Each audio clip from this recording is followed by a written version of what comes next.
Madison, Wisconsin, AP, a sex trafficking victim accused of killing a man who allegedly trafficked her can argue at trial that she was justified in killing him. Wisconsin's Supreme Court ruled Wednesday in a decision that could help define the limits of legal immunity for trafficking victims nationwide.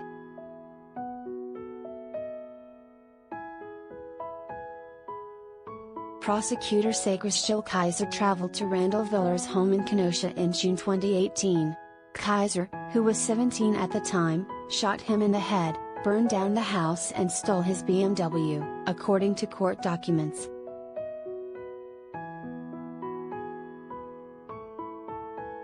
Kizer, now 22, contends she met Volar on a sex trafficking website. She says he sexually assaulted her and sold her to others for sex. She told detectives she shot him after he tried to touch her, according to the criminal complaint.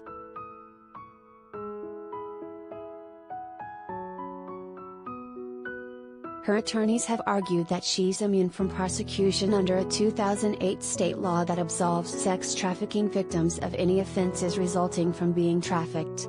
Nearly 40 states have passed laws that give trafficking victims at least some level of criminal immunity, according to Legal Action of Wisconsin, which provides legal help for low-income people.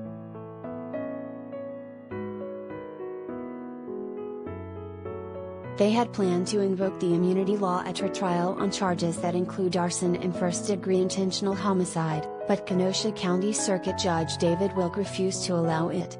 He ruled that immunity extends only to trafficking-related charges such as restraining someone, extortion, prostitution or slave labor.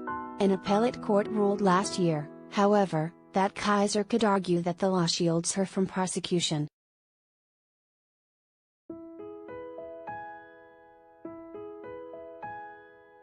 State attorneys asked the High Court to reverse that decision, maintaining that the immunity statutes can't possibly extend to homicide.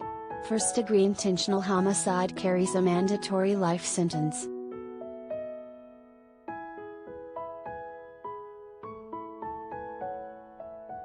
Assistant Attorney General Timothy Barber said during oral arguments in March that Kizer's interpretation would create an unprecedented expansion of the self-defense doctrine, eliminating any questions about whether killing someone was reasonable or necessary.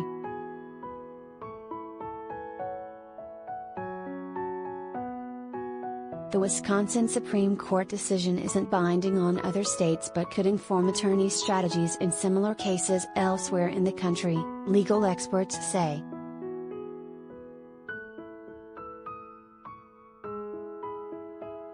Anti-violence groups lined up to support Kizer, filing briefs in her case saying that trafficking victims often feel so trapped they believe they have to take matters into their own hands.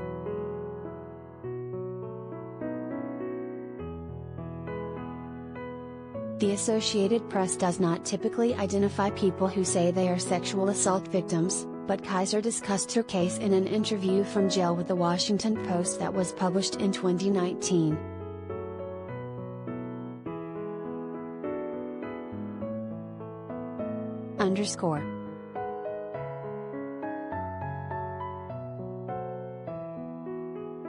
Follow Todd Richmond on Twitter at https://twitter.com/Richmond1.